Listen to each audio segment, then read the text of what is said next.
Hi guys! So welcome back to Tranquilapa TV! So ito yung isang short video lang na gagawin natin ngayong araw na to. Kung saan nakita ko kasi yung ating hamster cage. Yan. Na masyadong madumi. Yan. Ito ay isang uri ng kailangan natin na mabilis ang action dito kasi kagaya na nakikita nyo, itong ating dalawang hamster ay continuous na yung pagiging basa nila. Ito yung ating meal. Yan. So, basang-basa siya. So, dapat dito, iwasan natin na mabasa sila palagi. Yan. Kasi, pag patuloy yan na mababasa sila, magiging source yan ng infection or magiging kakaroon ng source ng sakit. So, ito ay isang uri ng maintenance sa ating mga alagang hamster, kung saan dapat lagi natin i-check, dapat iwasan talaga na laging basa. Ngayon, dahil nahahalata ninyo, di tayo nakakapag-upload ng videos kasi busy tayo ngayon sa trabaho. Pero, dahil busy tayo, hindi natin siya agad-agad malilinisan. So, ang gagawin natin dyan ay isang mabilisang aksyon. So, kagaya nito, masyado nang madumi, ang gagawin ko dyan, kukunin ko lang muna tong part na to at ibibilad ko sa araw. Pag once na natuyo na, pwede ko nang siyang ibalik kasi kapapalit ko pa lang nito. Ay, by the way guys, ang nangyari kasi nito, yung kanilang water bottle may leak. So, sa gabi kasi, normally, pag awake sila, talagang gusto nilang tumakas o mag-escape. So, ginagawa nila, ginangat-ngat nila lahat ang pwede nilang mangat-ngat. At sa case na to, yung dulo ng water bottle, bali, yun yung ginangat-ngat nila.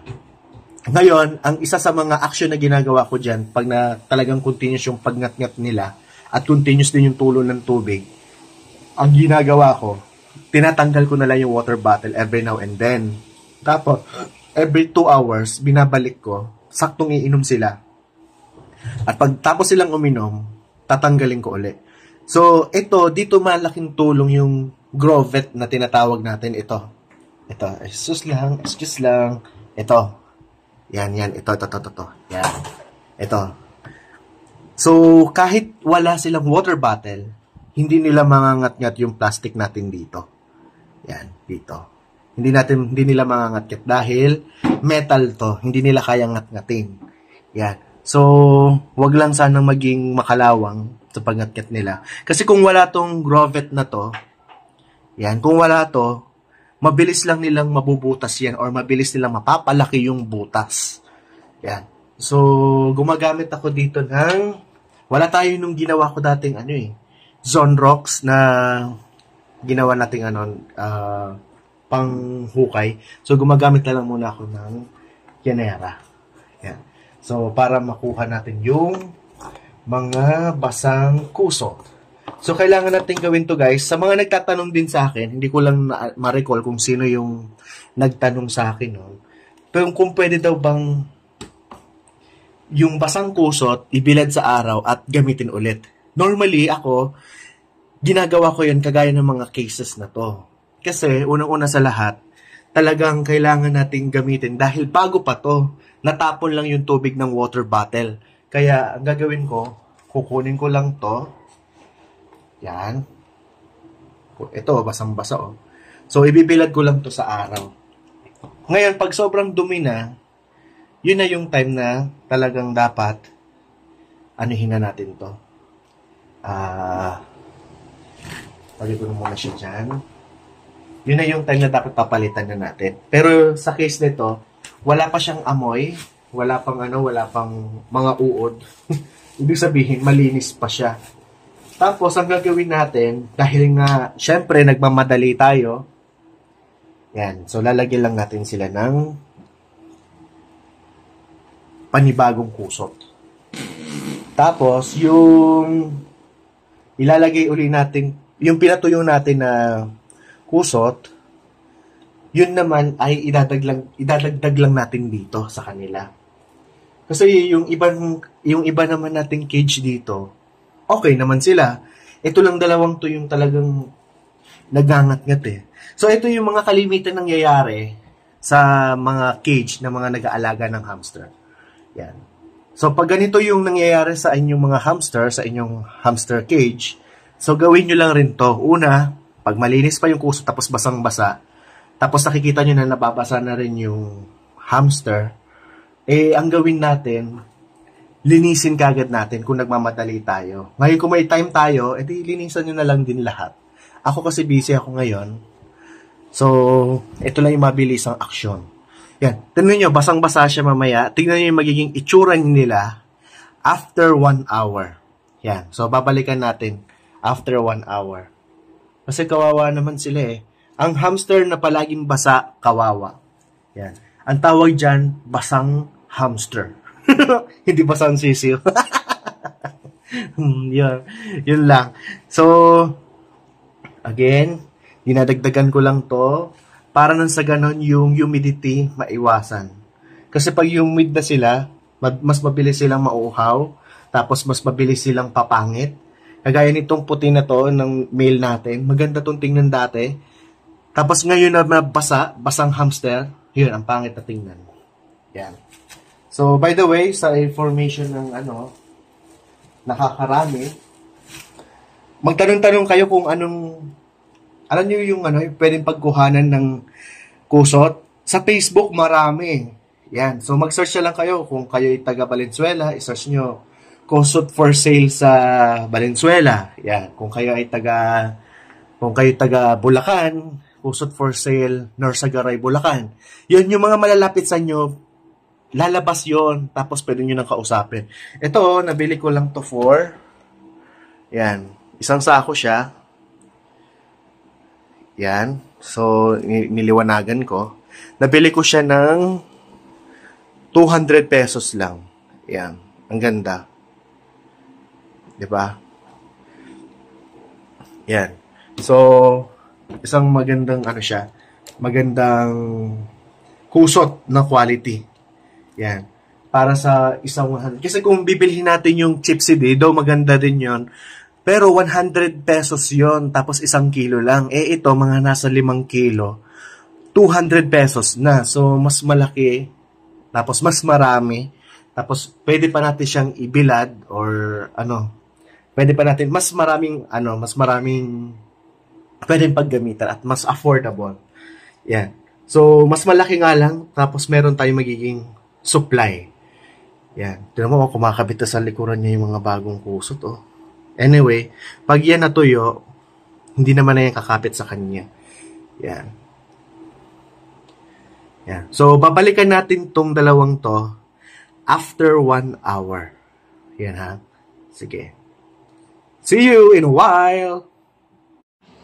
Yan guys, so, habang naghihintay tayo ng isang oras, ito, kagaya nito, binilad ko na dito sa arawan yung basa na parte ng mga kusot. Yan. So, intay na rin natin to. Siguro sa tingin ko mga 2 hours para matuyo na to lahat. Konti lang naman. Yan. So, gumagamit ako dito nung foil. Yung, lalagyanan to na isang sako ng 7 kilos ng special cut. Yung pagka nila body. So, kasi mas mainit yan pagka ganyan. Kung meron kayong yero, mas maganda yun, mas mabilis yun makapagpatuyo ng kusot. Yung yero. Yan. So, yun lang. Balikan na lang natin to after 2 hours. Hi guys, at yun na nga, and we're back. Yan. So, ngayon, nakita nyo yung ating mail. Yan, inabot yung isang oras ko, inabot na ng gabi. Yan. So, actually, ito na yun siya. Yung pinatuyo natin. Hinalo na natin dito. At, yung male natin, okay na uli yung balahibo niya. Yan, pati din yung female. Yan, hindi na tumutulo. Yan, so tuyo na lahat. So, ito yung isang paalala sa ating lahat na pag tayo nag-aalaga ng hamster, sisikapin natin palagi na hindi sila mababasa. Yan. Kasi there's a big tendency, lalo na kung yung tubig na pinapainom natin sa kanila ay nakalapag lang, tatapak-tapakan lang yan nila. Tapos, pag matatapak-tapakan nila yan, mababasa sila, papangit sila, tapos start na yan silang lalangawin, tapos magkakaroon sila ng infection, makakalbo sila, hindi hahaba yung balahibo nila, in short. Yan. So, kaya isang magandang paalala sa ating lahat na mas mainam pa rin na palagi silang tuyo. Yan, para maiwasan yung mga sakit o kaya papangit yung ating mga hamster. Yan. So, kagaya nitong na to. Tara dito, Lee. Tara dito, please. Yan.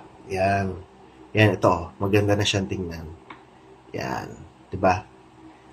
Yan. Maganda na siyang tingnan. Tapos, pag yan, pinabayaan natin matutuyo na matutuyo, habang lumalaki sila, ay kakapal at kakapal ang balahibo nila. Yan. So, kagaya ng mga makikita natin dati, si Elias, na sumalangit daw ang kaluluwa niya. Yan. Tapos si Kurt, na napakataba. Yan. So, hahaba yung mga balahibo nila. Yan. Kasi pag palaging basa, lagi yan, palaging didikitan ng mga mantika, humid.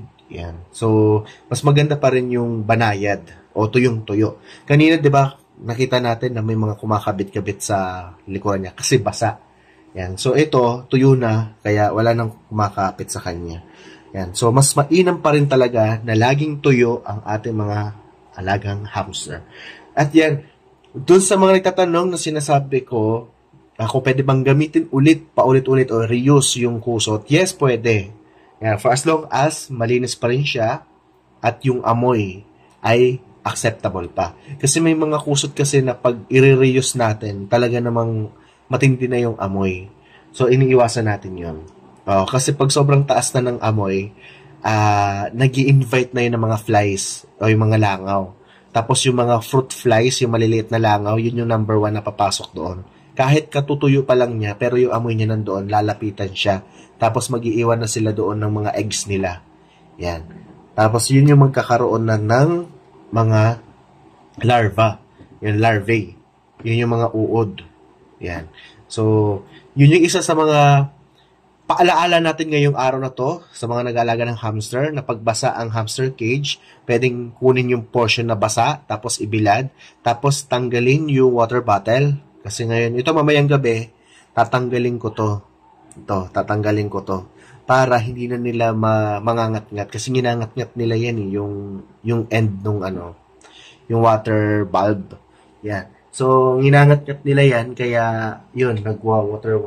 Yan, naglalawa sa loob.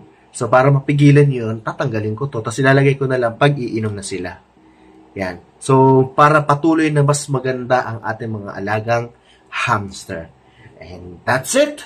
Thank you very much guys sa ating panibagong araw na naman ng pag-update sa ating mga alagang hamster and healthy tips para sa mga hamster keeping natin. At hanggang sa muli, paalam muna. Yan, paalam.